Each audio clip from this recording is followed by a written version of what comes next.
Bonjour et bienvenue dans cette nouvelle capsule vidéo dans laquelle nous allons étudier la dissolution d'un solide dans un liquide. Lorsqu'un solide se dissout dans l'eau, il se réduit en fines particules invisibles à l'œil nu qui se dispersent dans l'eau. Exemple, le sel, le sucre, la poudre de cacao sont solubles dans l'eau. Ainsi, lorsqu'un solide forme un mélange homogène avec l'eau, on dit que le solide se dissout dans l'eau et qu'il est soluble dans l'eau. Le mélange obtenu lors d'une dissolution est appelé une solution aqueuse. L'eau qui permet de dissoudre le solide joue le rôle de solvant. Le solide qui est dissous joue le rôle de soluté. Remarque, il existe des solutions non aqueuses obtenues avec d'autres solvants, comme par exemple les solutions alcooliques qu'on obtient en utilisant de l'alcool comme solvant.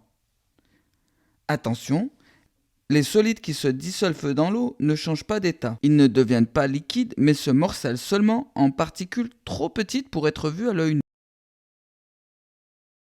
La disparition du sucre lors d'une dissolution n'est donc qu'apparente, puisqu'il y a toujours la même quantité de sucre. Étudions plus en détail cette dissolution.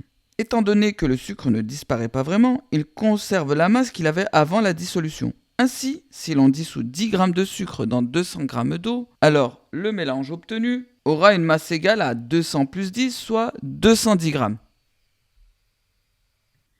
Observation, le nombre de molécules d'eau et de sucre est le même avant et après la dissolution. Ce raisonnement peut être étendu à toutes les dissolutions et l'on dit qu'il y a conservation de la masse lors d'une dissolution. La masse totale du solvant et du soluté mélangé est égale à la masse de la solution aqueuse obtenue. Il existe une limite à la quantité de solide qu'on peut dissoudre dans un volume d'eau. Tant que la limite de saturation n'est pas obtenue, le composé soluble ajouté dans l'eau se dissout. Quand on atteint cette limite, on dit que la solution est saturée. À ce moment, le solide ne se dissout plus et reste visible. La solubilité d'un solide dans l'eau est la masse maximale de solide qu'on peut dissoudre dans 1 litre d'eau. La solubilité s'exprime en grammes par litre avec Mmax, la masse de soluté maximale que l'on peut dissoudre, et V, le volume de la solution étudiée. À retenir, tu dois connaître la définition d'une dissolution, d'un soluté dans un solvant et d'une solution aqueuse. Tu dois savoir qu'il y a conservation de la masse au cours d'une dissolution.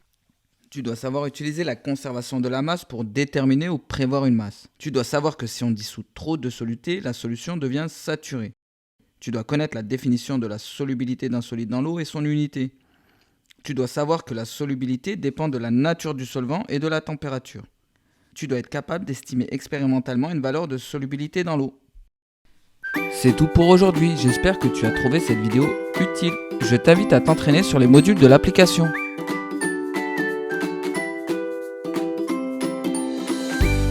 À bientôt!